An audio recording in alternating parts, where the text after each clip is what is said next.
Hi viewers, భారత వాతావరణ శాఖ తాజా బులెటిన్ ప్రకారం నైరుతి బంగాళాఖాతం నుంచి దక్షిణాది రాష్ట్రాలపై ఒక ద్రోణి ఉంది.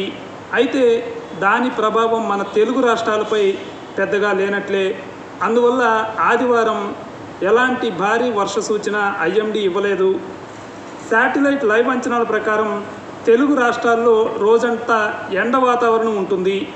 రాయలసీమలో మాత్రం కొన్ని ప్రదేశాల్లో జల్లులు కురిసే ఛాన్స్ ఉంది.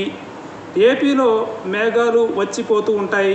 ముఖ్యంగా రాయలసీమ ప్రాంతంలో కొంత మేఘాల వాతావరణం ఉంటుంది. గాలి వేగం తెలంగాణలో గంటకి 9 కిలోమీటర్లుగా ఉంటుంది. ఏపీలో గంటకు 15 కిలోమీటర్లుగా ఉంటుంది. అందువల్ల ఆదివారం ఏపీలో ప్రయాణాలు చేసేవారు గాలి విషయంలో కొంచెం జాగ్రత్తగా ఉండాలి. ఉష్ణోగ్రత తెలంగాణలో మ్యాక్సిమం 32 డిగ్రీల సెల్సియస్ ఉంటుంది.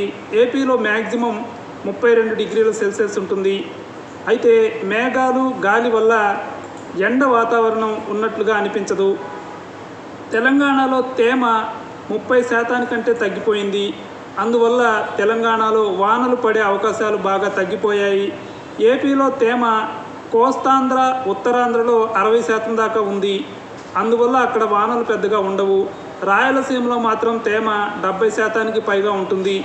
అందువల్ల ఆదివారం తూర్పు రాయలసీమలో జల్లులు పడే అవకాశాలు ఉన్నాయి. మొత్తంగా తెలుగు రాష్ట్రాల్లో వాతావరణం ఆదివారం బాగుంటుంది.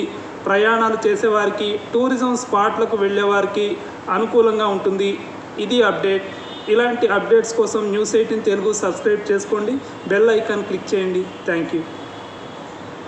మరిన్ని ట్రెండింగ్ వీడియోల కోసం News18 తెలుగు యూట్యూబ్ ఛానల్ను సబ్స్క్రైబ్ చేసుకోండి.